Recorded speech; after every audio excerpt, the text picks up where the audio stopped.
કેમ છે મારા પ્યારા ફિનોલિન્સ ભૂલકાઓ, મારા પ્યારા પ્યારા સાવજો અને મારી નાની નાની ડોક્ટર દીદીઓ. ચલો આજનો આપણો લેક્ચર બાયોમોલિક્યુલ્સ જૈવિક અણુઓ લેક્ચર નંબર 1 એનો. બટ પહેલી વસ્તુ તમને કહી દઉં કે આપણે સ્ટીરિયો કેમિસ્ટ્રીમાં બી આપણે કાર્બોહાઈડ્રેટ્સમાં ઘણા બધા પોર્શન્સ જોઈ ગયા છે, બરાબર છે. જૈવિક અણુઓ જે બાયોમોલિક્યુલ્સ ચેપ્ટર છે એમાં કાર્બોહાઈડ્રેટ્સ છે.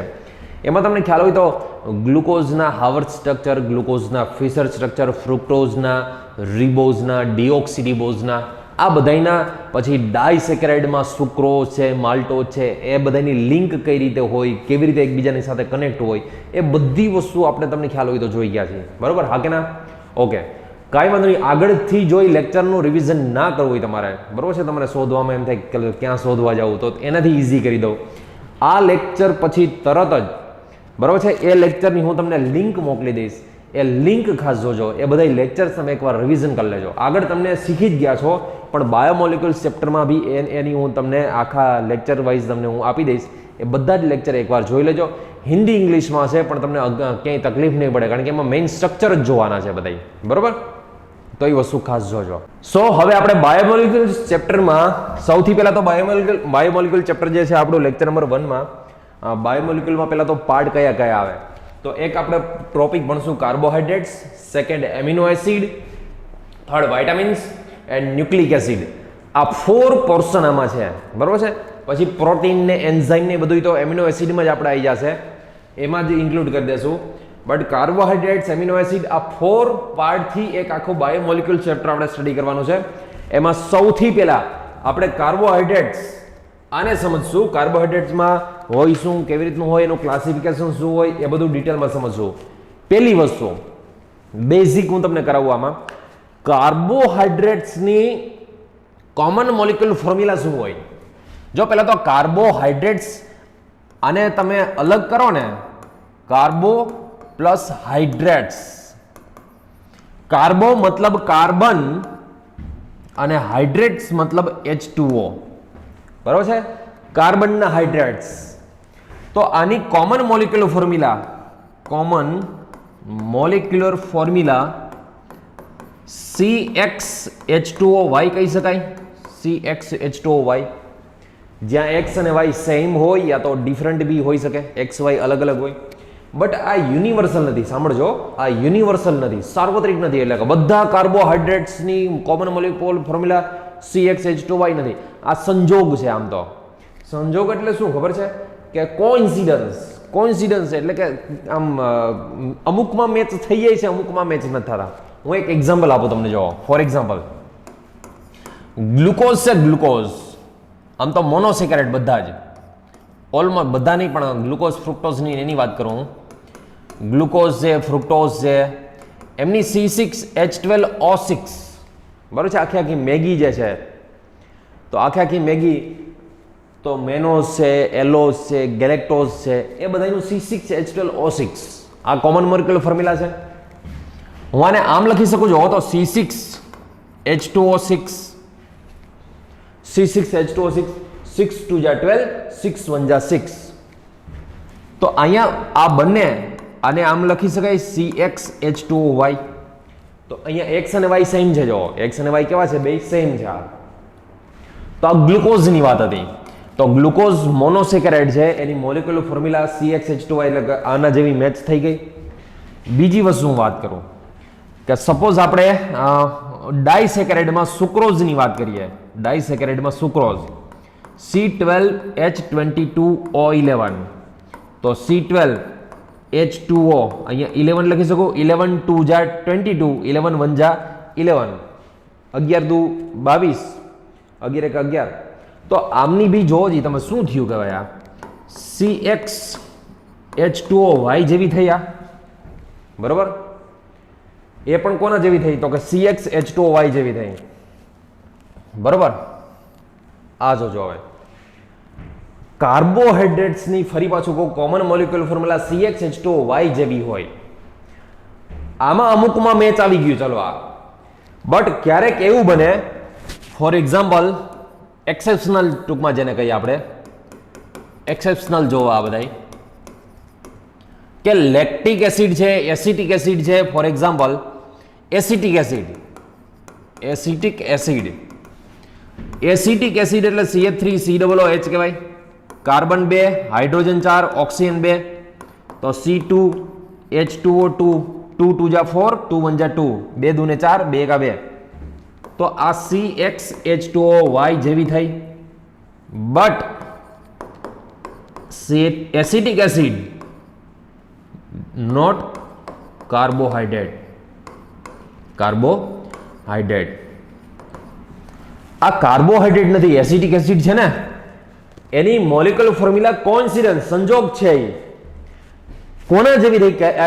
એસિટિક એસિડની common molecular formula CxH2Y carbohydrate જેવી થઈ છે આ. But it is not carbohydrate. બરોબર છે? Acetic acid not carbohydrate. Acetic acid carbohydrate નથી. બીજું એક્ઝામ્પલ આનું જોઈએ આપણે. ફોર એક્ઝામ્પલ, હજી એક જોવો એક્ઝામ્પલ. સેકન્ડ એક્ઝામ્પલ જોઈએ. Lactic acid. Lactic acid. તો લેક્ટિક એસિડ એટલે તમને ખબર છે ને, અહીંયા COOH હોય, અહીંયા CH3 હોય, અહીંયા OH હોય અને H હોય, અને આપણે લેક્ટિક એસિડ કહીએ છીએ. કાર્બન આમાં કેટલા છે? 3 છે. હાઇડ્રોજન કેટલા છે? કેલ્ક્યુલેટ કરો જી. 3 + 1 + 1 + 1 6 છે. અને ઓક્સિજન કેટલા છે? તો કે 3 ઓક્સિજન છે. તો આને હું આમ લખી શકું, C3H2O થ્રાઇસ. તો આ કોના જેવી થઈ? કાર્બોહાઈડ્રેટ જેવી થઈ. But it is not. Lactic acid શું નથી? કાર્બોહાઈડ્રેટ નથી. કાર્બોહાઈડ્રેટ. આ કાર્બોહાઈડ્રેટ નથી. તો અમુકમાં શું થઈ જાય છે કે કાર્બોહાઈડ્રેટમાં CxH2Y જેવી અમુકમાં મેચ થઈ જાય છે, પણ આ કાર્બોહાઈડ્રેટ નથી એવાની હારે પણ મેચ થાય છે. તો આ બધા કાર્બોહાઈડ્રેટ નથી, એટલે આપણે એમ ન કહી શકીએ કે કાર્બોહાઈડ્રેટની ફિક્સ જ હોય, CxH2Y જ હોય. હજી એક જુઓ, આ બી એક એક્સેપ્શનલ સ્પેશિયલ કેસ. બરોબર છે? સ્પેશિયલ કેસ યાદ રાખજો. રેમનોઝ છે ને, રેમનોઝ, જોજો હું વાત લખું જોજો. રેમનોઝ, એમની મોલેક્યુલર ફોર્મ્યુલા છે C6H12O5. બરોબર છે? C6H12O5. આ યાદ રાખજો. It is not follow common molecular formula, common molecular formula of carbohydrate. But Rhamnose is a carbohydrate. ટૂંકમાં કહેવાનો મતલબ એવો છે કે રેમનોઝની મોલેક્યુલર ફોર્મ્યુલા છે ને, કાર્બોહાઈડ્રેટ જેવી નથી થતી, એને મેચ ન થાય. તમે આમાંથી 12 અને 5 માંથી કંઈ કોમન જ ના કાઢી શકો.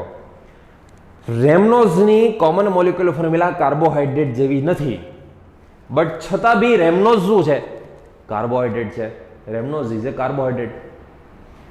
જોજો, સાંભળજો. લેક્ટિક એસિડ, એસિટિક એસિડ, આ બધાની કોમન મોલેક્યુલર ફોર્મ્યુલા છે ને કાર્બોહાઈડ્રેટ જેવી છે. કાર્બોહાઈડ્રેટ જેવી છે, બટ એ કાર્બોહાઈડ્રેટ નથી.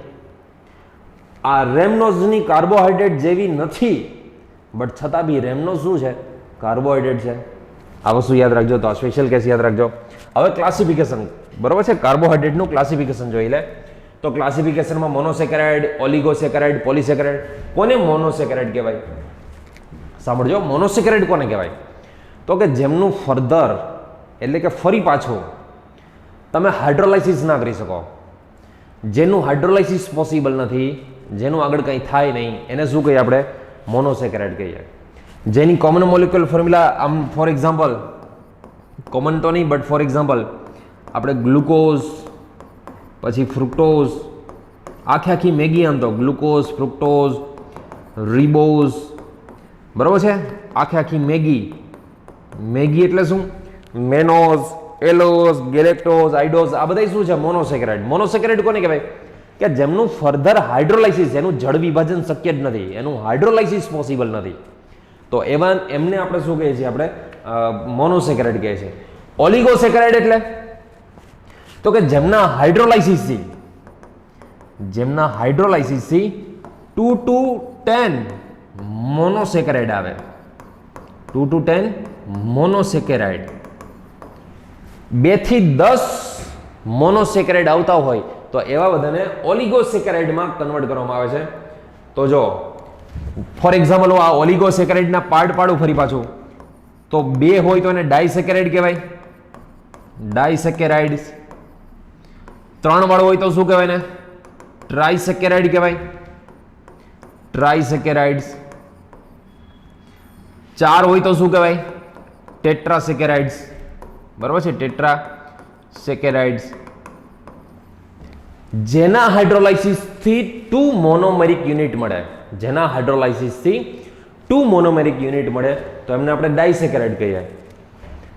જેમના હાઇડ્રોલાઇસિસથી 3 મોનોમેરિક યુનિટ મળે તો એને ટ્રાઇસેકેરાઇડ કહીએ. જેના હાઇડ્રોલાઇસિસથી 4 મોનોમેરિક યુનિટ મળે તો એને આપણે ટેટ્રાસેકેરાઇડ કહીએ. ડાયસેકેરાઇડના ફોર એક્ઝામ્પલ આ બધું જ આપણે સ્ટડી કરી ગયા છે સ્ટીરિયોકેમિસ્ટ્રીમાં, મસ્ત રીતે ડાયસેકેરાઇડમાં સમજાવ્યા હતા. સિમલા યાદ કરો, સિમલા એટલે સુક્રોઝ, એમ એટલે માલ્ટોઝ. મેં સિમલાથી ટ્રીકથી સમજાવ્યું હતું, માલ્ટોઝ. પછી સિમલાનો એલ લેક્ટોઝ. પછી એક આવે સેલોબાયોઝ, તમારા સિલેબસમાં નથી આ, બટ જસ્ટ એક્ઝામ્પલ આપો, આ સેલોબાયોઝ. ઇન શોર્ટ આ બધા જ શું છે? ડાયસેકેરાઇડ.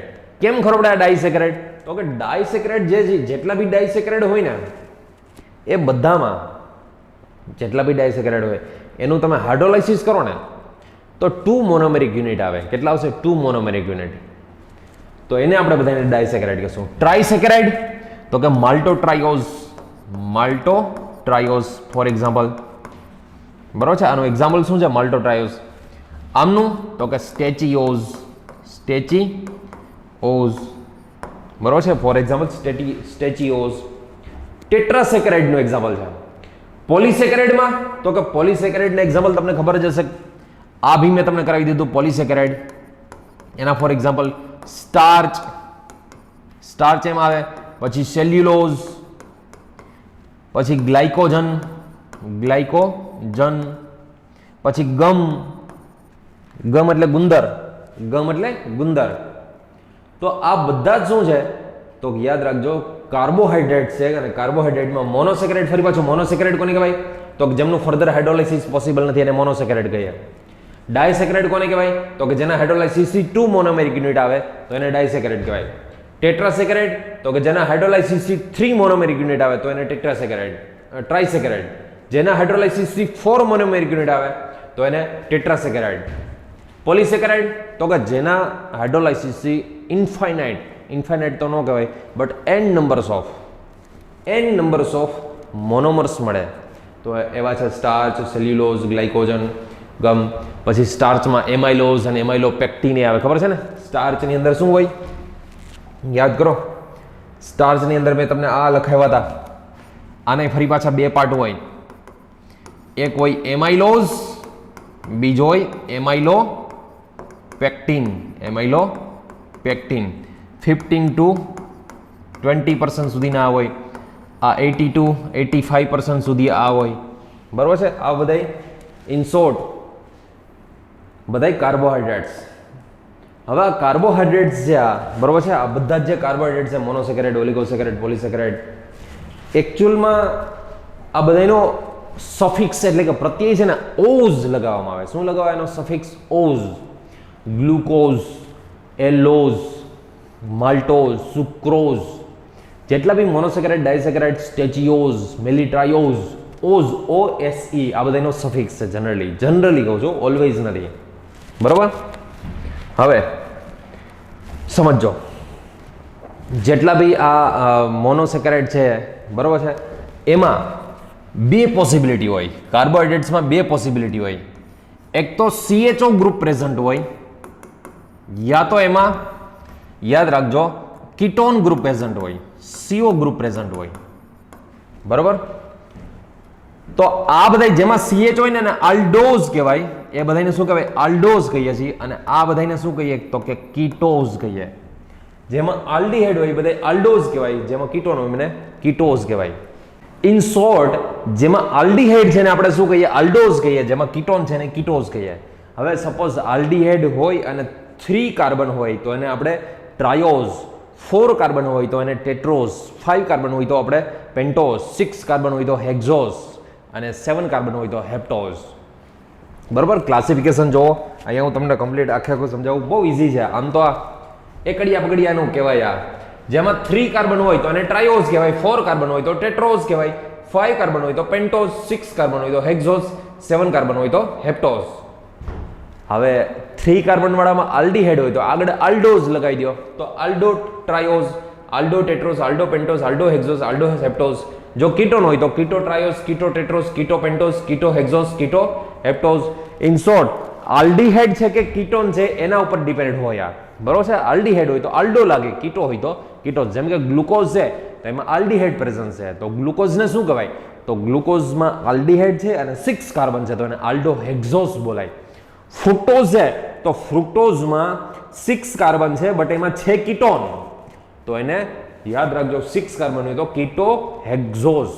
Fructose is a keto hexose, glucose is a aldo hexose. Ribose હોય, રિબોઝ તો એમાં 5 કાર્બન હોય તો એને આલ્ડો પેન્ટોઝ કહેવાય. રિબોઝ શું છે? આલ્ડો પેન્ટોઝ છે. બરોબર? તો આટલી વસ્તુ તમે ધ્યાન રાખજો. ચલો હવે વાત કરીએ આપણે ગ્લુકોઝની. જો ભૂલકાઓ એક વસ્તુ યાદ રાખજો, ગ્લુકોઝ કઈ એમણે સીધે સીધો આપને મળી ના ગયો હોય, આની ડિસ્કવરી થઈ હોય. તમે વિચાર કરો, પહેલા જ્યારે વર્ષો પહેલા ગ્લુકોઝના તો નામકરણ ના થયા હોય, હજી એના નોમેનક્લેચર ના બન્યા હોય. બરોબર? તમારું 1990માં 1990માં તમારું નામ થઈ ગયું હતું. હવે તમારો બોર્ન જ 2000 પછી થયો હોય બધાનો, 2003માં, 2002માં, 2001માં કે 2004માં. તો બોર્ન પહેલા તો આનું નામકરણ કાંઈ નહીં હોય, તો ગ્લુકોઝને ફાઇન્ડ કરવામાં, એની ડિસ્કવરીમાં, એને શોધવામાં કંઈક વાર તો લાગી હશે. સીધે સીધું જ ન બન્યું હોય. ગ્લુકોઝનું પહેલા તો સ્ટ્રક્ચર સીધે સીધું ના બન્યું હોય. તો ગ્લુકોઝ પહેલા તો મળ્યો કેવી રીતે? તો સુક્રોઝ છે ને, સુક્રોઝ તમને ખબર છે, સુક્રોઝ એટલે C12H22O11. એટલે આ શું કહેવાય? સુક્રોઝ. હજી તો પ્લસ માઇનસ નહીં, કોઈને નથી ખબર. સુક્રોઝ એટલે ખાંડ, કેન સુગર, ગન્ના. સુક્રોઝનું હાઇડ્રોલાઇસિસ, સુક્રોઝના હાઇડ્રોલાઇસિસથી 2 moles of C6H12O6 plus C6H12O6, 2 moles of monomer. એમાંથી એક પછી ડિસ્કવરી થઈને ખબર પડી કે એક છે એ ગ્લુકોઝનું સ્ટ્રક્ચર છે અને બીજું સ્ટ્રક્ચર છે એ ફ્રુક્ટોઝનું સ્ટ્રક્ચર છે. અને ગ્લુકોઝમાં પછી આગળ ડિસ્કવરી થઈને ખબર પડી, ડિસ્કવરી એટલે શોધ સંશોધનો થયા. ગ્લુકોઝ છે આલ્ફા ડી ગ્લુકોઝ છે અને પેલો છે બીટા ડી ફ્રુક્ટોઝ. બરાબર છે? આ ડેક્સ્ટ્રો છે, પેલો લીવો છે, ડેક્સ્ટ્રો લીવો ને બધું આપણે આમ તો સમજી જ ગયા.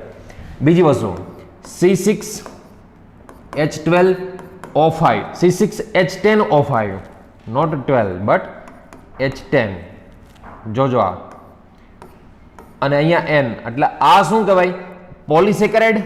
પોલિસેકેરાઇડની કોમન મોલિક્યુલર ફોર્મ્યુલા, પોલિસેકેરાઇડમાં સ્ટાર્ચ યા તો હું સેલ્યુલોઝ લઈ લઉં, સ્ટાર્ચ યા તો સેલ્યુલોઝ. સ્ટાર્ચ યા તો સેલ્યુલોઝનું હાઇડ્રોલાઇસિસ, બરોબર, 393 kelvin temperature, 2 to 3 bar pressure, આટલા પ્રેશરથી કરો તો આમાં હાઇડ્રોલાઇસિસ થી યાદ રાખજો n નંબર્સ ઓફ C6H12O6. એટલે કે આ શું મળ્યું? તો કે ગ્લુકોઝ મળ્યું. બરોબર છે? શું મળ્યું આમાં? ગ્લુકોઝ મળ્યું. હકીકતમાં જોવા જઈએ ને ભૂલકાઓ, તો પહેલાના ટાઈમમાં એ બી ખબર નહોતી કે ગ્લુકોઝની મોલિક્યુલર ફોર્મ્યુલા હોય કેવી. બરોબર છે? તો આમના માટે છે ને એક કામ કરીએ, આ ગ્લુકોઝની ડિસ્કવરી કેવી રીતે થઈ, ગ્લુકોઝના સ્ટ્રક્ચરની ડિસ્કવરી કેવી રીતે થઈ. પહેલી વસ્તુ, open chain structure. Open chain structure, open chain structure of glucose. જોજો મસ્તીના કન્સેપ્ટ છે. એટલે કે ગ્લુકોઝની મુક્ત શૃંખલાવાળું બંધારણ. ગ્લુકોઝનું મુક્ત શૃંખલાવાળું બંધારણ. મુક્ત શૃંખલાવાળું બંધારણ, ઓપન ચેઇન સ્ટ્રક્ચર. આની ડિસ્કવરી કેવી રીતે થઈ? ઓપન ચેઇન સ્ટ્રક્ચરની ડિસ્કવરી કેવી રીતે થઈ? તો પહેલો જ પોઈન્ટ એવો હતો કે ગ્લુકોઝની, યાદ રાખજો, ગ્લુકોઝની મોલિક્યુલર ફોર્મ્યુલા, મોલિક્યુલર વેઇટ. ગ્લુકોઝનો સૌથી પહેલા મોલિક્યુલર વેઇટ ફાઇન્ડ કરો. વજન તો તમે કોઈ પણનું કરી જ શકો ને. તમે 1 મોલ ગ્લુકોઝનો મોલિક્યુલર વેઇટ ફાઇન્ડ કર્યો તો 180 ગ્રામ પર મોલ, આટલો જોવા મળ્યો. બરાબર છે? 180 ગ્રામ પર મોલ. હવે ગ્લુકોઝની ઇમ્પિરિકલ ફોર્મ્યુલા, બરાબર છે, પછી તો તમે કોઈ પણ ઇમ્પિરિકલ ફોર્મ્યુલા ફાઇન્ડ કરી શકો. ઇમ્પિરિકલ ફોર્મ્યુલા એટલે શું? તો કે પ્રમાણસૂચક સૂત્ર. ઇમ્પિરિકલ ફોર્મ્યુલા એટલે પ્રમાણસૂચક સૂત્ર. Empirical formula of glucose. Empirical formula of glucose. Empirical formula find કરીને તો એમની CH2O જોવા મળી. CH2O એટલે કાર્બન કરતા હાઇડ્રોજન ડબલ અને ઓક્સિજન છે એ કાર્બન જેટલા જ છે. હવે molecular weight of empirical formula, આનો મોલિક્યુલર વેઇટ કેટલો થાય? ઓક્સિજન 16, કાર્બન 12 અને હાઇડ્રોજન 2, તો ટોટલ 30 થાય ગ્રામ પર મોલ. એનો મોલિક્યુલર વેઇટ ઇમ્પિરિકલ ફોર્મ્યુલાનો. હવે જે બી ઇમ્પિરિકલ ફોર્મ્યુલા આવે એના ઉપરથી એનો એન ફાઇન્ડ કરી શકાય. એન કેવી રીતે ફાઇન્ડ કરી શકાય? મોલ કન્સેપ્ટમાં આવી ગયું. યાદ કરો મોલ કન્સેપ્ટ ચેપ્ટરમાં. કોઈ બી મોલિક્યુલર વેઇટ હોય ને, કોઈ બી મોલિક્યુલર વેઇટ, એમને divide by molecular weight of empirical formula. Empirical formula એટલે પ્રમાણસૂચક સૂત્ર. મોલિક્યુલર વેઇટ આનો 180 છે, ઇમ્પિરિકલ ફોર્મ્યુલાનો મોલિક્યુલર વેઇટ 30 છે. તો આમના ઉપરથી n આવ્યો, n6 આવ્યો, અને n ઉપરથી તમે ભૂલકાઓ મોલિક્યુલર ફોર્મ્યુલા ફાઇન્ડ કરી શકો. Molecular formula of glucose is equal to n multiply empirical formula. તો n છે 6, ઇમ્પિરિકલ ફોર્મ્યુલા છે CH2O, તો C6H12O6, 6 થી મલ્ટીપ્લાય કરી દો આને, તો મોલિક્યુલર ફોર્મ્યુલા ઓફ ગ્લુકોઝ. સૌથી પહેલા તો આપણે મોલિક્યુલર ફોર્મ્યુલા ખબર પડી કે ગ્લુકોઝમાં C6H12O6 એની મોલિક્યુલર ફોર્મ્યુલા. ફરી પાછો પોઈન્ટ યાદ રાખજો ખાસ. સૌથી પહેલો પોઈન્ટ, બરાબર, સૌથી પહેલો પોઈન્ટ આ કે એમનો મોલિક્યુલર વેઇટ ફાઇન્ડ કર્યો, એનું વજન કર્યું પહેલા તો 180. તમે વજન તો કોઈ પણનું કરી શકો ને, વેઇટ તો કોઈ પણનું કરી શકો. પછી એનું ઇમ્પિરિકલ ફોર્મ્યુલા એટલે કે પ્રમાણસૂચક સૂત્ર એ CH2O ખબર પડી. આપણે તમને ખબર હોય તો લેસાઇન ટેસ્ટ ને બધી ટેસ્ટ આવે, એના ઉપરથી ખબર પડે કાર્બન છે, હાઇડ્રોજન છે, ઓક્સિજન છે બધું. એટલે લેસાઇન ટેસ્ટથી નહીં, બટ એવી ટેસ્ટ, એ પ્રકારની બધી ટેસ્ટ હોય એના ઉપરથી ખ્યાલ આવે આમાં કઈ કઈ વસ્તુ છે. પછી એનો molecular weight of empirical formula આ ડિરાઈવ કર્યો, એને કેલ્ક્યુલેટ કરો. પછી મોલિક્યુલર વેઇટને ઇમ્પિરિકલ વેઇટથી ડિવાઈડ કરી નાખો તો n આવે, અને n મલ્ટીપ્લાય ઇમ્પિરિકલ ફોર્મ્યુલા એટલે કે પ્રમાણસૂચક સૂત્ર કરો એટલે તમને મોલિક્યુલર ફોર્મ્યુલા ઓફ ગ્લુકોઝ.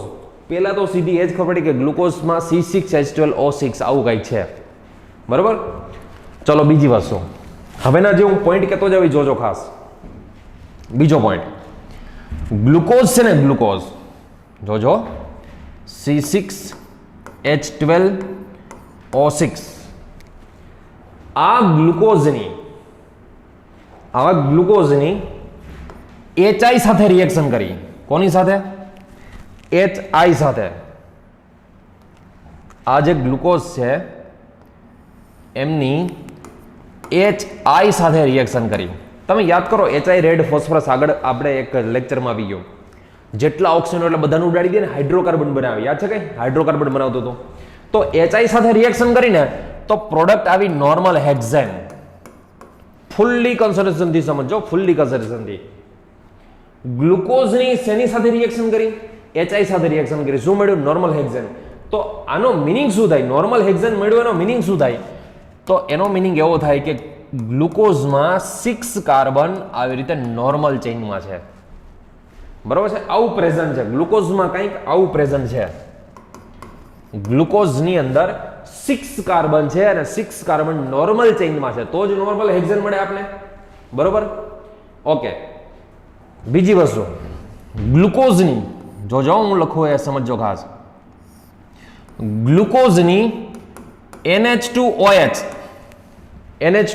સાથે રિએક્શન કરો તો એમાંથી આપણે ઓક્ઝાઇમ મળ્યો, બરાબર. NOH શું મળ્યું? ભૂલકાવ ઓક્ઝાઇમ મળ્યો. ગ્લુકોઝની હાઇડ્રોક્સિલ એમિન સાથે રિએક્શન કર્યું તો ઓક્ઝાઇમ મળ્યો. બીજી વસ્તુ, ગ્લુકોઝની ફિનાઇલ હાઇડ્રોજન સાથે રિએક્શન કર્યું તો ફિનાઇલ હાઇડ્રેઝોન મળ્યું, બરાબર છે. શું મળ્યું? ભૂલકાવ ફિનાઇલ હાઇડ્રેઝોન મળ્યો.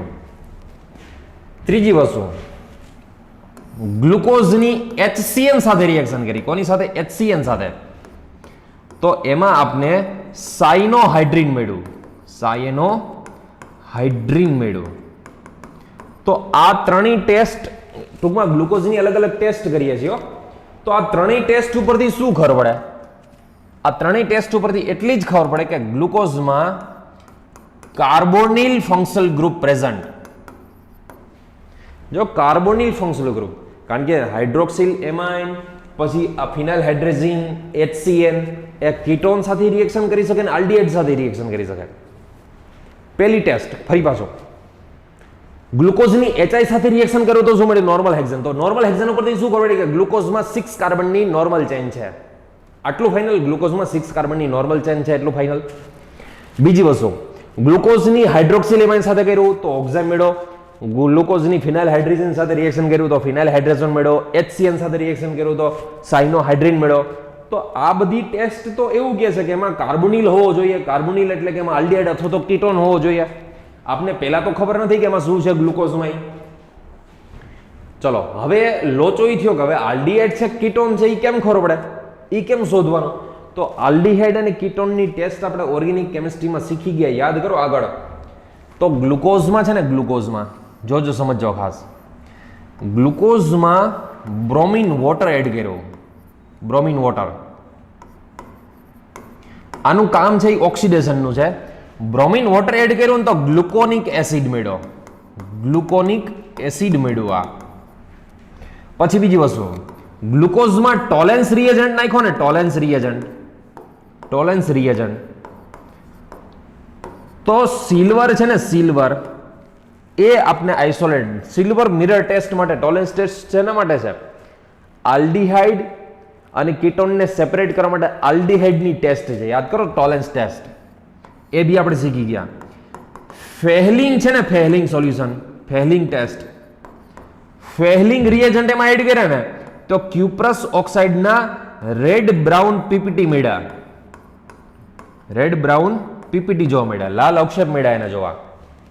તો આ ત્રણેય ટેસ્ટ તો એવું કહે છે કે એમાં CHO આલ્ડીહાઇડ પ્રેઝન્ટ હોવો જોઈએ. શું હોવું જોઈએ? આલ્ડીહાઇડ. કારણ કે ટોલેન્સ ટેસ્ટ, બ્રોમિન વોટર, જો બ્રોમિન વોટર છે ને આપણે ઓર્ગેનિક કેમિસ્ટ્રીમાં આગળ નથી આવ્યું, પણ તમને કહી દો સ્પેશિયલ કાર્બોહાઈડ્રેટ માટે છે. આલ્ડીહાઇડનું એસિડમાં કન્વર્ઝન કરવા માટે, શું શેમાં? આલ્ડીહાઇડનું એસિડમાં કન્વર્ઝન કરવા માટે બ્રોમિન વોટર યુઝ થાય. આલ્ડીહાઇડને એસિડમાં કન્વર્ટ કરી દે. ટોલેન્સ તો આપણે શીખી ગયા છે ભાઈ. ટોલેન્સ એમોનિયકલ સિલ્વર નાઇટ્રેટ હોય તો એ છે સિલ્વર +1 ઓક્સિડેશન સ્ટેટ હોય, સિલ્વર +1 માંથી સિલ્વર 0 ઓક્સિડેશન સ્ટેટ દે. અને ટોલેન્સ છે એ માત્ર આલ્ડીહાઇડની થાય. એલિફેટિક એરોમેટિક કોઈ પણ નહીં કરી શકો, પણ આ તો ઓનલી એલિફેટિક માટે જ છે, ખબર છે ને? એલિફેટિક આલ્ડીહાઇડ માટે જ. તો આ ત્રણેય ટેસ્ટથી એટલું ખબર પડ્યું કે ગ્લુકોઝમાં CHO પ્રેઝન્ટ છે. અને તમને ખબર છે ભૂલકાઓ કે CHO જો હોય તો CHO તો કાર્બન ચેન જે છે 6 કાર્બનની આપણી પાસે, એમાં તો છેડે જ હોય, ટર્મિનલ જ હોય ટૂંકમાં, એમાં તો છેલ્લે જ હોય, આલ્ડીહાઇડ વચ્ચે તો હોય નહીં. તો આટલું ડિસાઇડ થયું ગ્લુકોઝમાં કંઈક આવું છે એમ, બરાબર? ગ્લુકોઝમાં કંઈક આવું છે એટલું ખ્યાલ આવ્યો. ઓકે, હજી જુઓ પછી ગ્લુકોઝમાં સમજો, ગ્લુકોઝની અંદર ડાયલ્યુટ HNO3, ડાયલ્યુટ HNO3, મંદ HNO3 એડ કર્યું ને તો સેકેરિક એસિડ મળ્યું. સેકેરિક એસિડ, એનું સ્ટ્રક્ચરની બધા જોશું જ આપણે. સેકેરિક એસિડ, સેકેરિક એસિડ એટલે જનરલી હજી તો આવું જોવા મળ્યું હતું કાંઈક, CHOH4 અને COOH. તો આ વસ્તુ તો એવી કહેવા માંગે છે ડાયલ્યુટ HNO3 નાખવાથી સેકેરિક એસિડ કે ભાઈ ગ્લુકોઝમાં આપણે પહેલા તો ખબર પડી કે ઉપર તો એક જગ્યાએ તો આલ્ડીહાઇડ છે, તો સેકેરિક એસિડ આલ્ડીહાઇડનું એસિડમાં કરે. બટ સેકેરિક એસિડની HNO3 છે એ આલ્ડીહાઇડનું COOHમાં કરે. ડાયલ્યુટ HNO3 નાખવાનો, કોન્સન્ટ્રેટ નહીં. બીજી એક વસ્તુ યાદ રાખજો, ડાયલ્યુટ HNO3 છે ને, લખવું હોય તો ક્યાંક લખી લેજો.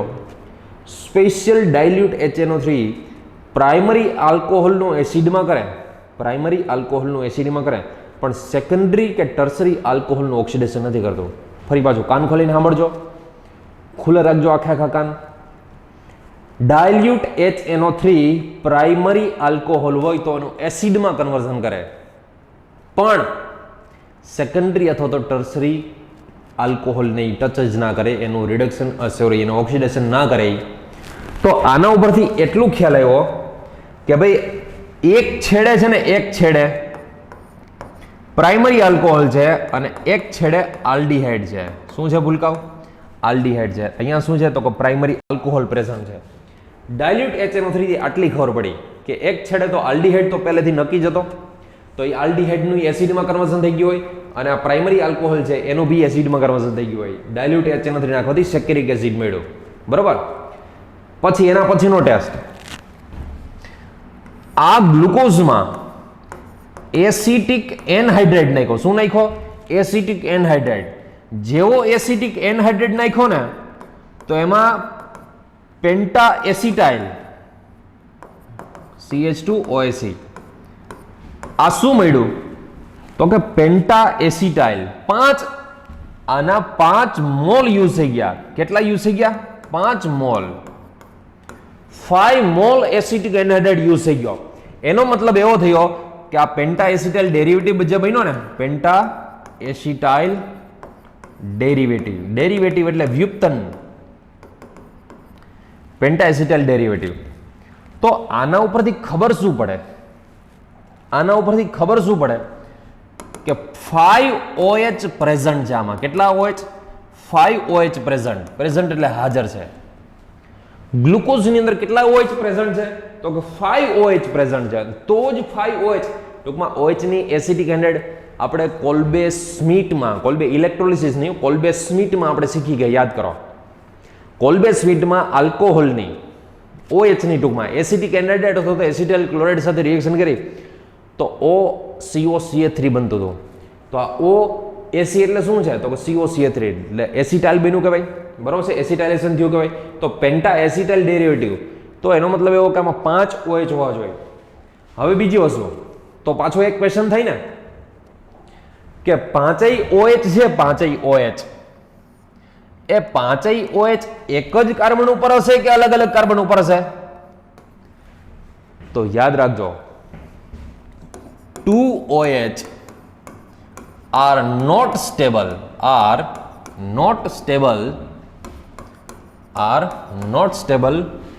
on same carbon atom. ટૂંકમાં એવું કહેવા માંગે છે કે 2 OH છે ને, 2 OH એ એક જ કાર્બન ઉપર પોસિબલ જ નથી. જો એક કાર્બન ઉપર 2 OH હોય તો વોટર લીવ થઈને કીટોન બની જાય. એક કાર્બન ઉપર 2 OH તો છે નહીં.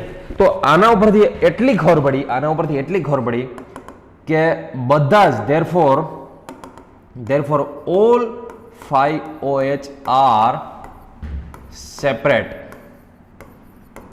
બધા જ અલગ અલગ છે, બધા જ કાર્બન ઉપર અલગ અલગ OH છે. ટૂંકમાં આટલી ખબર પડી આપને. બરોબર. અને એક કાર્બન ઉપર તો ખબર છે ને CHO છે, એક કાર્બન ઉપર આલ્ડીહાઇડ છે. તો પેન્ટા એસિટાઇલ ડેરિવેટિવ થયું, હજી આપને આટલી ખબર પડી. અને છેલ્લે સમજો, હજી એક વસ્તુ જોજો. આ ટૂંકમાં આ એસિટાઇલેશન કર્યા પછીની વાત છે. પછી આપને ખબર પડી કે અચ્છા આવું કંઈક હોય. બરાબર. એસિટાઇલેશન કર્યા પછી ખબર પડી કે અચ્છા આવું કંઈક છે આમાં. બરોબર. જોજો ફરી પાછા. આ નોટ સ્ટેબલ અહીંયા છે. રેડી? ચલો જોવો હજી. આ બધી વસ્તુ થઈ ગયા પછી એમિલ ફિશર નામનો સાયન્ટિસ્ટ હતો. એમિલ ફિશરે અલગ અલગ આની ટેસ્ટ કરીને આખે આખું તમને ખ્યાલ છે કે બધી સ્ટીરિયોકેમિસ્ટ્રી ફાઇન્ડ કર્યાની, અને ગ્લુકોઝની છેલ્લે સ્ટીરિયોકેમિસ્ટ્રી કંઈક આવી જોવા મળી. બરાબર છે? એમિલ ફિશરનું આ યોગદાન હતું આમાં. તમને ખ્યાલ હોય તો ગ્લુકોઝમાં અહીંયા OH, H, OH, અહીંયા H, અહીંયા OH, અહીંયા H, અહીંયા H. અને આ પછી ખબર પડી કે આ જે ગ્લુકોઝ છે DL નોમેનક્લેચર તો આવડે છે. પછી પ્રેક્ટિકલી ખબર પડી કે આ ડેક્સ્ટ્રો રોટેટરી છે. આ ડી ગ્લુકોઝનું સ્ટ્રક્ચર ફાઇનલી ખબર પડી કે આવું કંઈક હોય. ફરી પાછો જો ગ્લુકોઝની ડિસ્કવરી કંઈ એમણામ સીધી નથી થઈ ગઈ ભૂલકાઓ. આટલી બધી પ્રોસિજર થયા પછી ખબર પડી હતી ગ્લુકોઝની ડિસ્કવરી. પહેલું યાદ રાખજો, પહેલું આમાંથી કોઈ બી ક્વેશ્ચન પૂછાઈ શકે. ગ્લુકોઝની HI સાથે રિએક્શન કરવાથી નોર્મલ હેક્ઝેન મળ્યું, તો નોર્મલ હેક્ઝેન શું આઈડેન્ટિફાય કરે, શું ખબર પડે નોર્મલ હેક્ઝેન મળ્યું એનાથી? તો એનાથી એટલી ખબર પડે કે 6 કાર્બન લાઇનમાં છે. આ ગ્લુકોઝમાં 6 કાર્બન લાઇનમાં છે એટલી ખબર પડે. પછી ગ્લુકોઝની હાઇડ્રોક્સિલેમિન સાથે રિએક્શન કર્યું તો ઓક્ઝાઇમ મેળવો, ફિનાઇલ હાઇડ્રોજન સાથે ફિનાઇલ હાઇડ્રોજન મેળવો, HCN સાથે સાઇનોહાઇડ્રેટ મેળવો. તો આ 3 ટેસ્ટથી શું ખબર પડે? તો એમાં કાર્બોનિલ છે, કાર્બોનિલ ખબર પડે, આલ્ડીહાઇડ ના ખબર પડે છે. કાર્બોનિલ એટલે આ તો બધી ટેસ્ટ કીટોન સાથે થઈ શકે ને આલ્ડીહાઇડ સાથે થઈ શકે. તો એનાથી એટલી ખબર પડી કે એમાં કંઈક કાર્બોનિલ સમૂહ છે, એમાં કાર્બોનિલ ફંક્શનલ ગ્રુપ છે એમ. એમના પછી બ્રોમિન વોટર સાથે રિએક્શન કરી તો ગ્લુકોનિક એસિડ મેળવ્યું, ટોલેન્સ રિએજન્ટ સાથે રિએક્શન કરી તો સિલ્વર મેળવ્યું, ફેલિન ટેસ્ટ કરી તો ક્યુપ્રસ ઓક્સાઇડના રેડ પીપીટી મળ્યા. તો આ બધી ટેસ્ટ આલ્ડીહાઇડ અને કીટોનને અલગ કરવા માટેની છે. તો આમનાથી શું ખબર પડ્યું કે એમાં આલ્ડીહાઇડ છે. આલ્ડીહાઇડ તો ક્યાં ઓલવેઝ ટર્મિનલ છેડે હોય, તો એ આલ્ડીહાઇડ તો છેડે છે.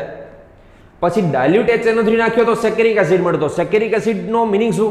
તો કે સેકેરિક એસિડ એટલે એવું કે ડાયલ્યુટ HNO3 છે ને એ આલ્ડીહાઇડનું એસિડમાં કરી શકે અથવા તો પ્રાઇમરી આલ્કોહોલનું એસિડમાં કરી શકે. તો આનાથી એટલી ખબર પડે કે એક છેડે આલ્ડીહાઇડ છે ને બીજા છેડે પ્રાઇમરી આલ્કોહોલ છે.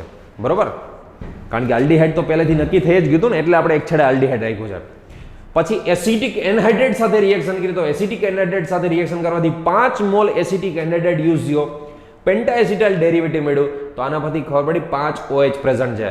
હવે OH છે એ એક કાર્બન ઉપર છે કે અલગ અલગ કાર્બન ઉપર?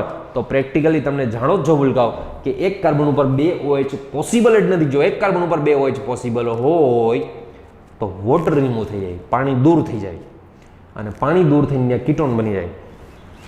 આમાં કીટોન તો છે નહીં. બરોબર? એટલે બધા OH ક્યાં છે? અલગ અલગ કાર્બન ઉપર છે. અને પછી છેલ્લે એમિલ ફુસરને એવું જાણવા મળ્યું કે આ બધી જ ટેસ્ટ છે ને, આ બધી જ ટેસ્ટ એના ઉપરથી, પછી પ્રેક્ટિકલ ડેટા ઉપરથી, ડેક્સ્ટ્રો લિયોવાળા પ્રેક્ટિકલ ડેટા ઉપરથી એક એના સ્ટ્રક્ચરને ફાઇન્ડ કર્યું, એના એક કારેલ સેન્ટરને પકડ્યું એને, અને ફાઇનલી છેલ્લે OH વાળું એને એમિલ ફિશ અને ગ્લુકોઝનું ઓપન ચેઇન સ્ટ્રક્ચર મળ્યું. એટલે મુક્ત શૃંખલાવાળું ઓપન ચેઇન સ્ટ્રક્ચર મળ્યું. આ બરોબર? બીજી વસ્તુ, આના ક્વેશ્ચન તો ઘણા બધા તમને ખબર છે. પછી હવે તો સ્ટ્રક્ચર ફાઇન્ડ થઈ ગયો. આ જોજો ખાસ, ગ્લુકોઝ અહીંયા aldehyde, carbon carbon carbon carbon CH2OH, જોજો અહીંયા OH OH H OH, અહીંયા H, અહીંયા H, અહીંયા OH, અહીંયા H. આની અંદર જો તમે સમજો ખાસ, બ્રોમિન વોટર એડ કરો, જોજો બ્રોમિન વોટર એડ કરો તો આ ઓક્સિડેશન થાય, અને બ્રોમિન વોટર ખાલી અને ખાલી ઓનલી એન્ડ ઓનલી આલ્ડીહાઇડનું જ ઓક્સિડેશન કરે છે. અને આલ્ડીહાઇડનું ઓક્સિડેશન શેમાં કરે? તો કે COOH માં. પ્રાઇમરી આલ્કોહોલનું નથી કરતું, બ્રોમિન ઓનલી આલ્ડીહાઇડનું કરે. બરોબર? આ બધું as it is OH OH H OH. અહીંયા શું છે? H OH H H. આને શું કહે છે ભૂલકાઓ? ગ્લુકોનિક એસિડ કહેવાય. અને શું કહેવાય? ગ્લુકોનિક એસિડ. સ્ટ્રક્ચર યાદ રાખજો ખાસ, ગ્લુકોનિક એસિડ. બરોબર? બીજી વસ્તુ, જો આ જ સ્ટ્રક્ચરમાં તમે ડાયલ્યુટ HNO3 નાખી દો, આ જ સ્ટ્રક્ચરની અંદર ડાયલ્યુટ HNO3 નાખી દો તો એ આલ્ડીહાઇડ છે એનું એસિડ કરી દે, પ્રાઇમરી આલ્કોહોલ છે એનું બી એસિડ કરી દે. બરોબર? અહીંયા જોજો લખું છું COOH, પછી C અને પ્રાઇમરી આલ્કોહોલ છે એનું બી એસિડ કરી દે. સેકન્ડરીને કાંઈ ન કરે. OH OH H OH, અહીંયા છે H, અહીંયા છે H, અહીંયા છે OH, અહીંયા છે H. આનું નામ શું ભૂલકાઓ? તો આનું નામ છે સેકેરિક એસિડ. શું છે? સેકેરિક એસિડ છે આનું નામ.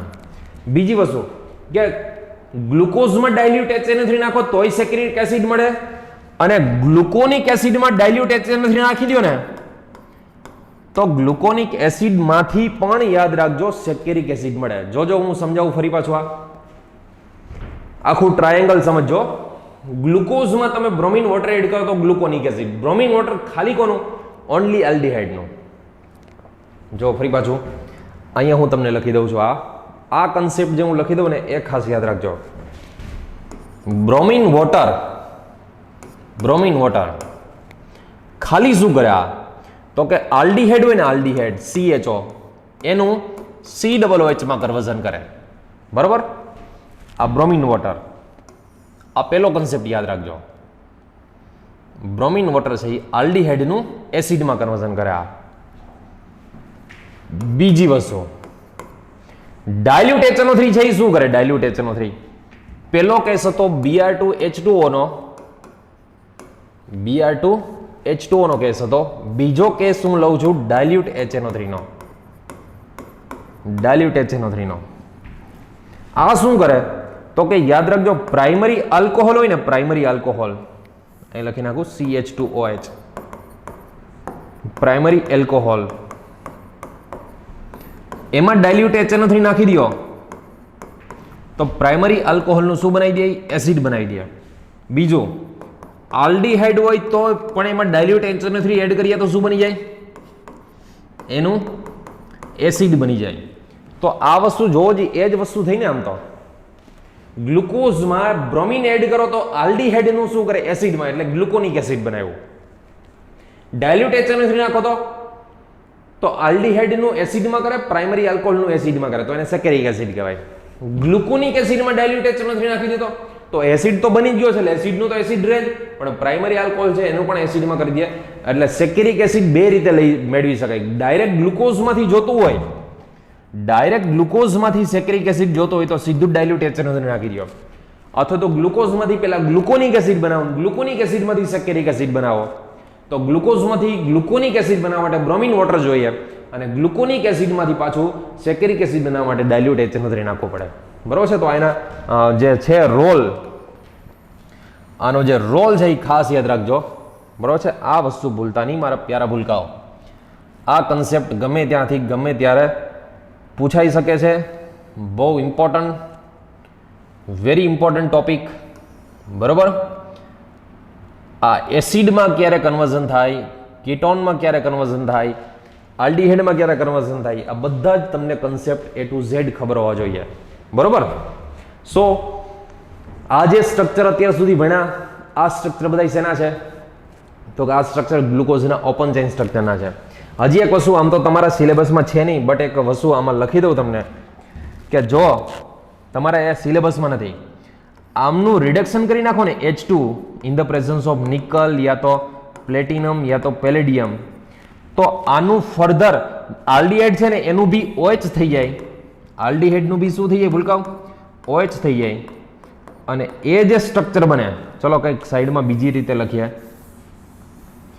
સમજો ખાસ આ જે છે આલ્ડીહાઇડ એનું OH માં કન્વર્ઝન કરી દે નિકલ પ્લેટિનમ યા તો પેલેડિયમ વિથ H2 તો આનું શેમાં કન્વર્ઝન કરી દે CH2OH માં બાકીનું બધું એઝ ઇટ ઇઝ બરાબર છે OH OH H OH OH OH H OH અહીંયા H અહીંયા H અહીંયા OH અહીંયા H આને સર્બિટોલ કહે છે શું કહે છે ભૂલકાઓ સર્બિટોલ અને સર્બિટોલ તરીકે તમને ખ્યાલ હોય તો ટૂથપેસ્ટમાં એમાં નાખવામાં આવે ટૂથપેસ્ટમાં એમાં સર્બિટોલ છે એ એડ કરવામાં આવે તો આ સર્બિટોલ છે એ ગ્લુકોઝના રિડક્શનથી મેળવવામાં આવે છે એનાથી ગ્લુકોઝના રિડક્શનથી આ સર્બિટોલ જે છે એની ટૂંકમાં ડિસ્કવરી કરવામાં આવે એને મેળવવામાં આવે તો આ સર્બિટોલ કેવી રીતે મેળવ્યું એ બી ખ્યાલ રાખજો કેવી રીતે સર્બિટોલ આવે બરોબર સો ફ્રેન્ડ્સ આઈ હોપ કે તમને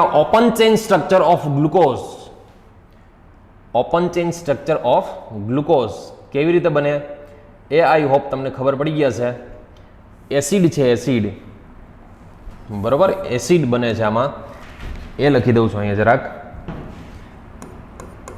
આલ્ડીહાઇડ ટુ કાર્બોક્સિલિક એસિડ આમાં શું છે CH2OH primary alcohol to acid આમાં aldehyde to carboxylic acid so પ્રેમથી લખી નાખજો ભૂલકાઓ મસ્ત રીતે લખી નાખજો કોઈ પણ વસ્તુ બાકી ના રહે એક કન્સેપ્ટ આને પકડી રાખજો આમના પછી નેક્સ્ટ ટોપિક જોઈએ આપણે હવે આ ઓપન ચેઇન સ્ટ્રક્ચર હતું એવી રીતે સાયક્લિક સ્ટ્રક્ચર ઓફ ગ્લુકોઝ ચલો હવે આ તો ઓપન ચેઇન સ્ટ્રક્ચરની વાત હતી હવે સાયક્લિક સ્ટ્રક્ચરની વાત કરીએ ગ્લુકોઝમાં જો ભૂલકાઓ આપણે એ બી સ્ટ્રક્ચર આપણે શીખી ગયા છે સાયક્લિક અને હાવર્ડ સ્ટ્રક્ચર યાદ કરો હાવર્ડ સ્ટ્રક્ચર શીખી ગયા હતા આલ્ફા બીટા વાળા બધા OH H OH H OH H વાળા આ ઓપન ચેન સ્ટ્રક્ચર આપણે ડિસ્કવરી કરી એની. હવે સાયક્લિક સ્ટ્રક્ચરની ડિસ્કવરી કેવી રીતે થઈ, એની શોધ કેવી રીતે થઈ, એની ડિસ્કવરી કેવી રીતે, સાયક્લિક કેમ ખબર પડી કે ગ્લુકોઝને open chain structure as well as cyclic structure હોય, ખબર કેમ પડી? તો જો આટલી ટેસ્ટથી ખબર પડી. પહેલી વસ્તુ, ગ્લુકોઝ, જોજો સાંભળજો, મસ્ત વાત છે આ. Glucose does not gives Schiff test. Glucose does not gives Schiff test. જો સ્કીફ બેઝ વાળી એ નથી હો, આ સ્કીફ બેઝ આખી વસ્તુ લાગે Schiff test. હું તમને કહી દઉં Schiff test જે છે આ શેના માટે યુઝ થાય? તો આ Schiff test છે એ સ્પેશિયલ આલ્ડીહાઇડ છે કે નહીં, કમ્પાઉન્ડમાં આલ્ડીહાઇડ છે કે નહીં, એને ફાઇન્ડ કરવા માટે યુઝ થાય. હવે તમે વિચાર કરો, Schiff test શેના માટે? જો સ્કીફ બેઝ આખી વસ્તુ અલગ છે અને આ Schiff test આખી વસ્તુ અલગ છે. Schiff test છે ને એ સ્પેશિયલ આલ્ડીહાઇડ છે કે નહીં કમ્પાઉન્ડમાં એ ચેક કરવા માટે છે. જેમ ટોલેન્સ અને ફેલિંગ આલ્ડીહાઇડ છે કે નહીં ચેક કરવા માટે છે, એવી જ રીતે Schiff test છે એ ચેક કરવા માટે છે. બરાબર છે કે એમાં આલ્ડીહાઇડ છે કે નહીં એમ. તો આ Schiff test ગ્લુકોઝ ન આપે તો એનો મતલબ એવો થયો કે આમાં આલ્ડીહાઇડ છે નહીં. તો આગળ આપણે એમ કીધું હતું કે ભાઈ બ્રોમિન સાથે રિએક્શન કરે, ટોલેન્સ સાથે રિએક્શન કરે, ફેલિંગ સાથે, એમાં તો એ બધું આલ્ડીહાઇડ છે એવું હતું. અને અહીં Schiff test તો સ્પેશિયલ આલ્ડીહાઇડ છે, એ તો એ ના પડે છે કે ભાઈ આ Schiff test નથી આપવું, એનો મતલબ ગ્લુકોઝમાં આલ્ડીહાઇડ નથી. હજી એક બીજી વસ્તુ, પછી ગ્લુકોઝ, જોજો, glucose not react with sodium bisulphide. બરોબર છે, સોડિયમ બાયસલ્ફાઇડ સાથે રિએક્શન જ નથી કરતું. હવે સોડિયમ બાયસલ્ફાઇડ યાદ કરો, મેં તમને એકવાર ઓર્ગેનિકના આખા એક લેક્ચરમાં કરાવ્યું હતું, ઓલો એસિટાલ, હેમી એસિટાલ, એની આગળનો ક્વેશ્ચન કે સોડિયમ બાયસલ્ફાઇડ સ્પેશિયલ આલ્ડીહાઇડ અને કીટોન છે ને એના પ્યોરિફિકેશન માટે, એના શુદ્ધિકરણ માટે, એના પ્યોરિફિકેશન માટે છે. તો આલ્ડીહાઇડ અને કીટોન સાથે તો મસ્ત રીતે રિએક્શન કરે. અને ઓલું આજનો કીડો, એવી મેં ટ્રીક બી આપી હતી આજના કીડાવાળી. એટલે આલ્ડીહાઇડમાં પ્રોટોન જે ટ્રાન્સફર હોય રાઈટ સાઈડ હોય, કીટોનમાં પ્રોટોન ટ્રાન્સફર છે લેફ્ટ સાઈડ હોય. તો સોડિયમ બાયસલ્ફાઇડ તો સ્પેશિયલ આલ્ડીહાઇડ અને કીટોનના પ્યોરિફિકેશન માટે હોય. અને આ ગ્લુકોઝ સાથે તો રિએક્શન નથી કરતી. તો ગ્લુકોઝ સાથે રિએક્શન નથી કરતી એનો મતલબ કે ગ્લુકોઝમાં શું આલ્ડીહાઇડ નહીં હોય? આલ્ડીહાઇડ ન હોય ત્યાં તો આ રિએક્શન ના કરતો હોય ને. Schiff test એવું કહે છે કે Schiff test તો સ્પેશિયલ આલ્ડીહાઇડ માટે છે ને આલ્ડીહાઇડ છે, આલ્ડીહાઇડ હોય તો રિએક્શન થવું જોઈએ, Schiff test થવી જોઈએ, પણ Schiff test જ નથી થતી. સોડિયમ બાયસલ્ફાઇડ સાથે રિએક્શન નથી કરતું હોય. તો આમાંથી તો સાલું એવું નક્કી થાય કે તો આ ગ્લુકોઝમાં શું આલ્ડીહાઇડ નહીં હોય? ઓલા ટોલેન્સ ને ફેલિંગ ને બ્રોમિન વોટર તો રાડું પાડીને કહેતા હતા કે ગ્લુકોઝમાં આલ્ડીહાઇડ છે, ગ્લુકોઝમાં આલ્ડીહાઇડ છે. અને આ તો એમ કહે છે કે આલ્ડીહાઇડ ક્યાં છે એમાં? આ તો આલ્ડીહાઇડ હોય તો રિએક્શન ના થવી જોઈએ. તો આ તો ના પાડે છે. આ ત્રીજી વસ્તુ, ગ્લુકોઝ છે ને, ગ્લુકોઝ જોજો સાંભળજો, ગ્લુકોઝની વાત કરીએ. અહીંયા CHO, પછી CHOH4, બરોબર, પછી અહીંયા CH2OH. એની તમે હાઇડ્રોક્સિલ એમિન સાથે રિએક્શન કરાવો ને તો એનો ઓક્ઝાઇમ આવે. બરોબર છે, હાઇડ્રોક્સિલ એમિન સાથે રિએક્શન કરાવો તો શું આવતો હતો? ઓક્ઝાઇમ આવે એનો. બરોબર. બટ જો ગ્લુકોઝનો પેન્ટા એસિટાઇલ ડેરિવેટિવ હોય ને, OAC4, OAC, આ એનો પેન્ટા એસિટાઇલ ડેરિવેટિવ, એની સાથે હાઇડ્રોક્સિલેમિનની રિએક્શન કરાવો તો કંઈ થતું જ નથી. તો ઓક્ઝાઇમ, આ જે ઓક્ઝાઇમ બન્યો ને, તો આમાં ઓક્ઝાઇમ ફોર્મેશન જ ન થાય, ઓક્ઝાઇમ જ ના બને. ગ્લુકોઝની હારે હાઇડ્રોક્સિલેમિન નાખતા તો થતું હતું. તો આમાં હાઇડ્રોક્સિલેમિન નાખ્યું તો એમાં ઓક્ઝાઇમ બનવો જોઈએ ને. એમાં આલ્ડીહાઇડ તો આમાં પડ્યો જ છે, આ રહ્યો, તો થવું ન જોઈએ. તો આ બધી ટેસ્ટ તો એવું કહે છે, આ પેન્ટા એસિટેટ વાળી, તો આ બધી ટેસ્ટ ફરી પાછી આ શું છે? પેન્ટા એસિટાઇલ ડેરિવેટિવ અથવા તો પેન્ટા એસિટેટ ઓફ ગ્લુકોઝ. આને શું કહેવાય? પેન્ટા એસિટેટ ઓફ ગ્લુકોઝ. બરોબર. તો આ ત્રણ ટેસ્ટ તો એવું કહે છે કે ગ્લુકોઝમાં તો આલ્ડીહાઇડ છે જ નહીં. ફરી પાછો, ગ્લુકોઝ Schiff test નથી આપતો એનો મતલબ કે એમાં આલ્ડીહાઇડ નથી. ગ્લુકોઝ સોડિયમ બાયસલ્ફાઇડ સાથે રિએક્શન નથી કરતો એનો મતલબ કે એમાં આલ્ડીહાઇડ નથી. ગ્લુકોઝ છે હાઇડ્રોક્સિલેમિન સાથે રિએક્શન કરે તો ઓક્ઝાઇમ આવે, પણ એના પેન્ટા એસિટાઇલ સાથે રિએક્શન કરે તો એમાં ઓક્ઝેન બનતો નથી, તો એનો મતલબ કે તો એમાં આલ્ડીહાઇડ નહીં હોવો જોઈએ, એના પેન્ટાએસિટલમાં આલ્ડીહાઇડ ન હોવો જોઈએ. તો આ બધી વસ્તુ ઉપરથી પછી આ એમિલ ફિશર, બરાબર, પછી આ ટોલેન્સ, ટન્ડ્રેટ, ઘણા બધા સાયન્ટિસ્ટો હતા. એને બધાને ખબર પડી કે સાલો ગ્લુકોઝમાં આવું કેમ થાય છે, કે પેલી ટોલેન્સ ટેસ્ટ ને ફેલિંગ ટેસ્ટ ને પછી આ બ્રોમિન વોટર ને એ તો એવું કહેતી હતી કે આલ્ડીહાઇડ છે, અને આ બધી ટેસ્ટો એવી કહે છે કે આલ્ડીહાઇડ નથી આમાં. તો પછી ખબર પડી કે ગ્લુકોઝ છે ને, ગ્લુકોઝ એને સાયક્લિક એને સાયક્લિક સ્ટ્રક્ચર બી છે. ગ્લુકોઝ થોડીક વાર માટે ચેઇન સ્ટ્રક્ચર હોય, ઓપન ચેઇન હોય એટલે મુક્ત શૃંખલાવાળો હોય, એમાંથી પાછું સાયક્લિક બને, સાયક્લિકમાંથી પાછું ઓલું બને. આ બધી વસ્તુ હવેની જે બધી વસ્તુ છે ને, હું જે બોલું છું ને, આ બધી વસ્તુ આપણે A to Z શીખી ગયા છે. યાદ કરો, અહીંયા CH2OH, અહીંયા છે OH, OH, H, OH, બરાબર, અહીંયા H, અહીંયા OH, અહીંયા H, અહીંયા H. આમાંથી શું થાય ખબર છે? તમે યાદ કરો, આ જે કાર્બન છે ને, હાઈએસ્ટ કાયરલ કાર્બન વાળો છે, એ હાઈલી એક્ટિવ હોય ને એની ઉપર એટેક કરતો હોય, એની ઉપર એટેક કરી અને 1, 3, 4, 5, અહીંયા 6 આવા કંઈક સાયક્લિક સ્ટ્રક્ચર બનાવ્યા હતા. Have you remember? છે કંઈ યાદ આવું? આવા સાયક્લિક, અહીંયા OH, OH, H, OH, આ સાઈડ H, અહીંયા OH, અહીંયા H, અહીંયા તો H હતો જ. ફરી પાછું આમાં જોજો, હજી ઓલું બાકી છો, આમાંથી ફરી પાછું કંઈક આવું સાયક્લિક સ્ટ્રક્ચર બનતું હતું. અહીંયા C, 3, 4, 5 અને આ 6 નંબરનો છે આ CH2OH. આની સાથે સાયક્લિક સ્ટ્રક્ચરમાં અહીંયા oxygen, OH, OH, H, OH, અહીંયા H, અહીંયા H, અહીંયા OH, અહીંયા H. ટૂંકમાં એકવાર OH રાઈટ સાઈડ રહેતો હતો અને એકવાર OH લેફ્ટ સાઈડ રહેતો હતો. અહીંયા જે ન્યૂ કાયરલ સેન્ટર જનરેટ થયું ને, એકવાર OH રાઈટ સાઈડ, આ કેવી રીતે આવે તો આ બધું ડિટેલમાં મેં તમને સમજાવેલું છું. આના પછીના લેક્ચર હું તમને લિંક એમાં મોકલી દઈશ બાયોમોલિક્યુલમાં, બધા જોઈ લેજો. એમાં કોને રિડ્યુસિંગ કહેવાય, કોણ નોન રિડ્યુસિંગ હોય. નોન રિડ્યુસિંગમાં તો એક જ છે ખાલી, સુક્રોઝ. સુક્રોઝ એક જ છે નોન રિડ્યુસિંગ, બાકી બધા જ રિડ્યુસિંગ સુગરમાં આવે. રિડ્યુસિંગ, નોન રિડ્યુસિંગ ચેક કેમ કરે, બધું જ મેં તમને સમજાવી દીધું હતું. યાદ કરો, આ બધા કન્સેપ્ટ મેં તમને, સાયક્લિક સ્ટ્રક્ચર. ટૂંકમાં હવે તમને ખ્યાલ આવ્યો. આ રિવર્સિબલ છે એનો મતલબ શું, કે ગ્લુકોઝમાંથી આ બને છે સ્ટ્રક્ચર, જે સ્ટ્રક્ચરની અંદર OH રાઈટ સાઈડ છે, આ સ્ટ્રક્ચરની અંદર OH રાઈટ સાઈડ છે, તો આને શું કહેતા હતા આપણે? આલ્ફા ડી ગ્લુકોઝ કહેતા હતા. શું કહીએ ને? Alpha D glucose. અને જે સ્ટ્રક્ચરની અંદર OH લેફ્ટ સાઈડ છે, તો આવા સ્ટ્રક્ચરને શું કહેતા હતા આપણે? બીટા ડી ગ્લુકોઝ કહીએ છીએ. આને શું કહીએ છીએ? Beta D glucose. યાદ રાખજો, આનું મેલ્ટિંગ પોઈન્ટ છે ને, મેલ્ટિંગ પોઈન્ટ એટલે ગલન બિંદુ, મેલ્ટિંગ પોઈન્ટ એ 423 કેલ્વિન છે.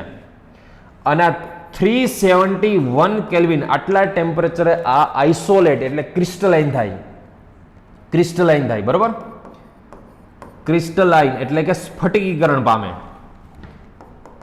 આટલા ટેમ્પરેચરે સ્ફટિકીકરણ એટલે ક્રિસ્ટલ થઈ જાય એના, અને આઇસોલેટ કરી શકો તમે. ગ્લુકોઝ છે, આનું મેલ્ટિંગ પોઈન્ટ, આલ્ફા સ્ટ્રક્ચર છે, એનું મેલ્ટિંગ પોઈન્ટ 419 કેલ્વિન છે, અને આ 303 કેલ્વિને ક્રિસ્ટલાઇન થાય. આને તમે આટલા ટેમ્પરેચરે તમે આઇસોલેટ કરી શકો, 303 કેલ્વિને. પછી આ જે મિક્સર છે ને, એમાં આનું છે એ 36% આલ્ફા ડી ગ્લુકોઝ હોય અને 64% બીટા ડી ગ્લુકોઝ હોય. ફરી પાછું જો, આખી તમને કન્સેપ્ટ સમજાવી દઉં. જો આપણે પહેલું કયું સ્ટ્રક્ચર જોયું હતું? પહેલું ગ્લુકોઝનું ઓપન ચેઇન સ્ટ્રક્ચર. ઓપન એટલે મુક્ત શૃંખલાવાળું, આ જોયું હતું, જેને આપણે કહીએ આને આલ્ફા બીટા ન કહેવાય, ખાલી ડી ડેક્સ્ટ્રો ગ્લુકોઝ, બરોબર છે? કારણ કે ડેક્સ્ટ્રો એટલે આનાથી નહીં હો, આનાથી નક્કી થાય.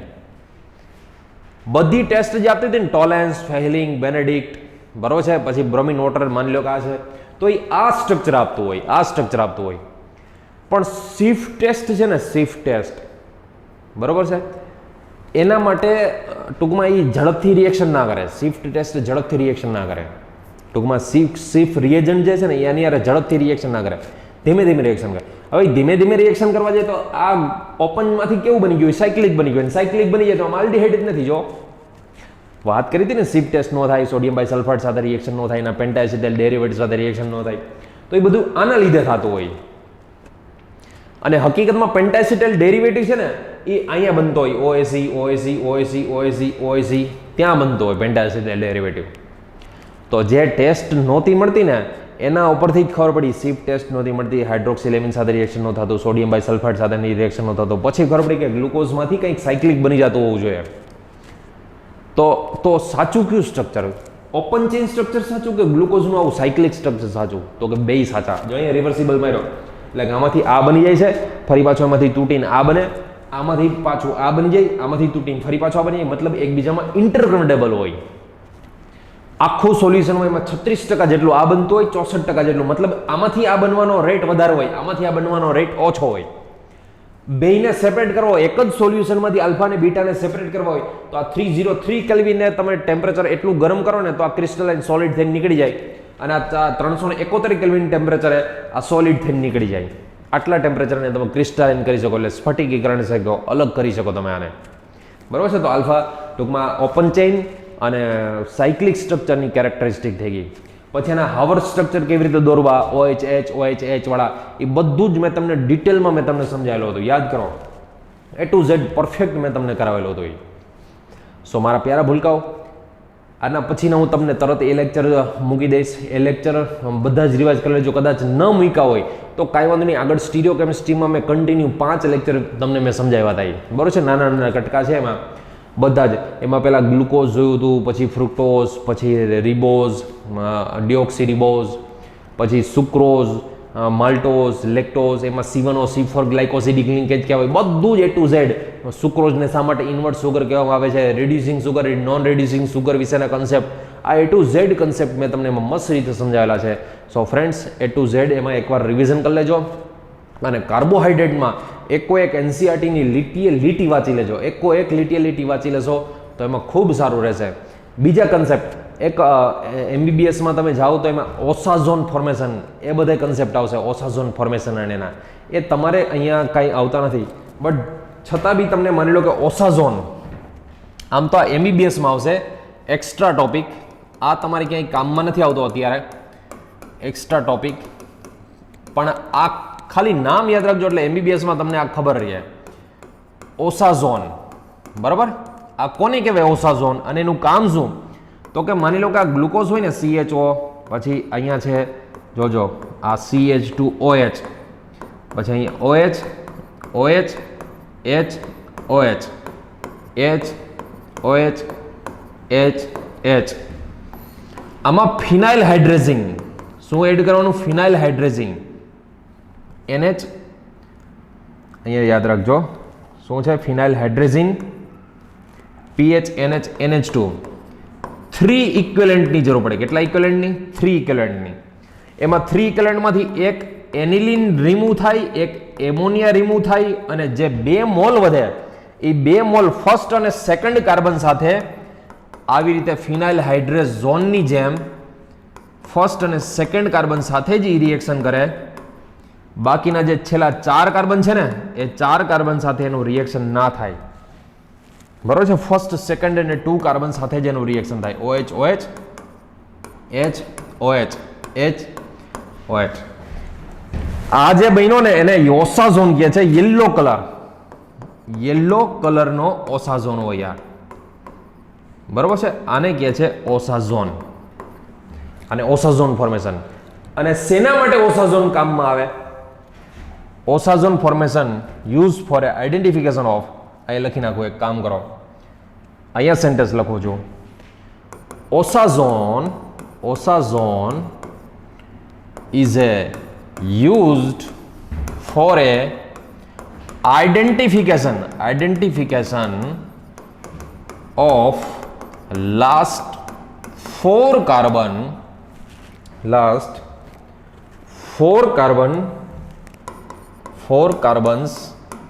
configuration. 4 carbons configuration એટલે વિન્યાસ. ટૂંકમાં શેના માટે કામમાં આવ્યા? ઓસાઝોન શેના માટે કામમાં આવે? તો કે છેલ્લા 4 કાર્બન છે ને 4 કાર્બન એના વિન્યાસ એટલે કે કન્ફિગ્યુરેશનને ચેક કરવા માટે કામમાં આવે.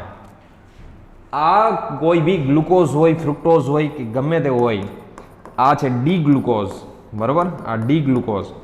તો ડી ગ્લુકોઝમાં ફિનાઇલ હાઇડ્રેઝિન ઓસાઝોન ફોર્મેશન માટે શું યુઝ થાય? ફિનાઇલ હાઇડ્રેઝિન યુઝ થાય. તો ફિનાઇલ હાઇડ્રેઝિન નાખવામાં તો આ રીતનો ઓસાઝોન બને.